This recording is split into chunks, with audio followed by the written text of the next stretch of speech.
பத்திரிகையாளர்கள் அவர்களுடைய கொள்கைகள் போன்றவர்கள் புதிதாக சொல்லி இஸ்லாத்தை வலிமை இழக்க செய்வதற்காக செயல்பட்டுக் கொண்டிருக்கிறார்.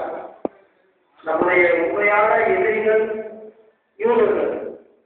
அவர்களுடைய முயற்சி இஸ்லாமியர்களை பலகீனப்படுத்துவது. நம்முடைய துஆக்கள், நம்முடைய பிரார்த்தனைகள் செயல்படாத போகும்.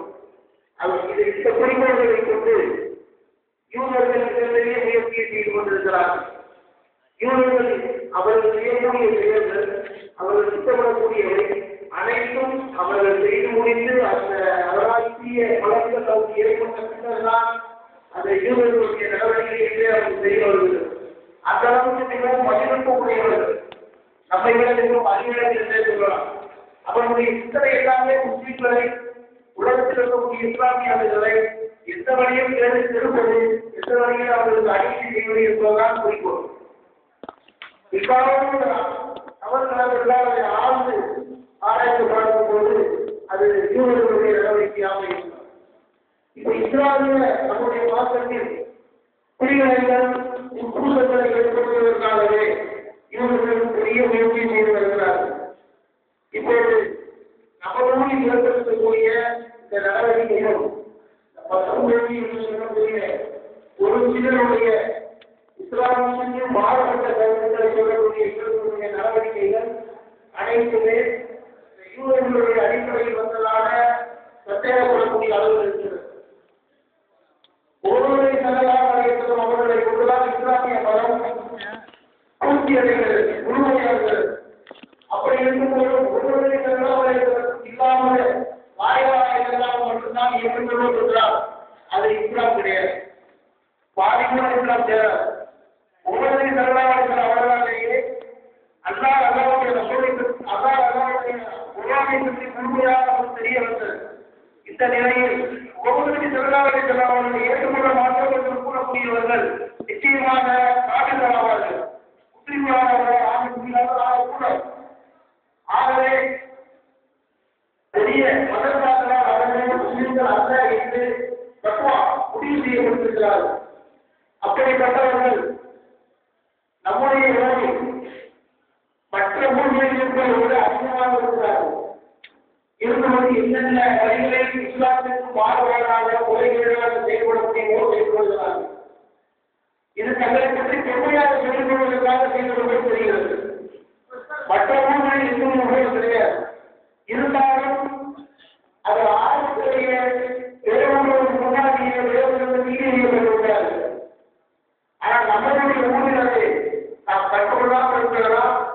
நம்முடைய சகோதரர்களுடைய சமாச்சாரங்கள் என்று பெரிய மனதாக நாம் இருந்ததால் இன்று அது இஸ்ரோர்களுக்கு நம்முடைய இஸ்லாமுக்கு எந்த விதத்திலும் தீங்கு செய்வதற்கு தயாராக இருக்கிறார்கள்.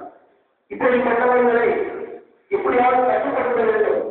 அவர்கள் முறைப்படி பார்க்கும்போது அவர்கள் இஸ்லாமியர்களே அல்ல. அவர்களுக்கு பத்தாவப்படுத்தப்பட்டிருக்கிறது. அவர்கள் இஸ்லாமிற்கு விளக்கப்பட்டவர்கள் காவிகள். அப்படிப்பட்டவர்களை கண்டுபிடித்து அடையாளம் கொண்டு அவர்களை நம்முடைய ஜமாத்திலிருந்து விலக்கி வைத்துள்ளார். வேறு வழியில் அவர்களுக்கு பலமுறை எச்சரிக்கை விடப்பட்டும் அந்த எச்சரிக்கைகளை அவர்கள் பொருளாக கருதாமல் அவர்களுடைய நடவடிக்கைகளை அறிவுறுத்திக் கொண்டு வருகிறார்கள். உங்களை பொறுப்பாளர்களுக்கு தெரியாதிருக்கலாம். ஒரு வாரத்திற்கு முன்பு 2 குர்ஆன்கள் எழுதப்பட்டது. 16வது வருஷத்திற்கு 19வது வரை அதற்கு வெட்டி எழுதப்பட்டு எரிக்கப்பட்டுள்ளது. அந்த வெட்டி எழுதப்பட்ட குர்ஆன் மீதமுள்ள குர்ஆன் குப்பையில் போடப்பட்டுள்ளது. அதை கண்டெடுத்து அவர் பள்ளிவாசல் இப்பொழுது போதுமாக நடைபெறக்கூடிய நடவடிக்கைகளை நம்மால் கொடுத்துக் கொண்டிருக்கக்கூடிய வேறு ஊர்களில் நடவடிக்கைகளை சொல்லும் போது மிகவும் ஆசைப்படுகிறார்கள்.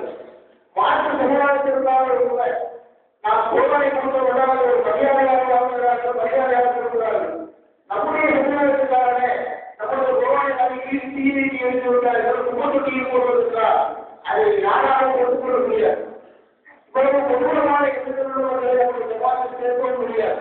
அதை பற்றி பேசி கருத்து தெரிவித்து அந்த கருத்து சுருக்கமான விஷயங்கள் பார்ப்பதற்காகவே இது நாம் அனைவரும் கொண்டிருக்கிறோம். ஒரு குடிமக்கள் அந்த அக்கிரமக்கார அநியாயக்காரர்களை தேவையோடு செய்ய நம்ம ஜமாத்தை காப்பாற்ற முடியும். நம்ம அலுவலகங்களுடைய சூழ்நிலையை பொருளாதார நடவடிக்கைகளை நாம் பின்பற்ற முடியும். உண்மையான முஸ்லிம்களாக வாழ முடியும். இதற்கு அனைத்து ஜமாத்தாரையும் ஒத்துழைப்பு பண்ணி உங்களுடைய கருத்துக்களை ஒரு செய்திகளாக நாம் எழுதி அனைவரும் கையெழுத்திட்டு அதை ஆனந்தமாக நிறைவேற்ற வேண்டும் என்று உங்கள் அனைவரையும் வேண்டி கொள்கிறேன். ஒரு சில பணிகளில்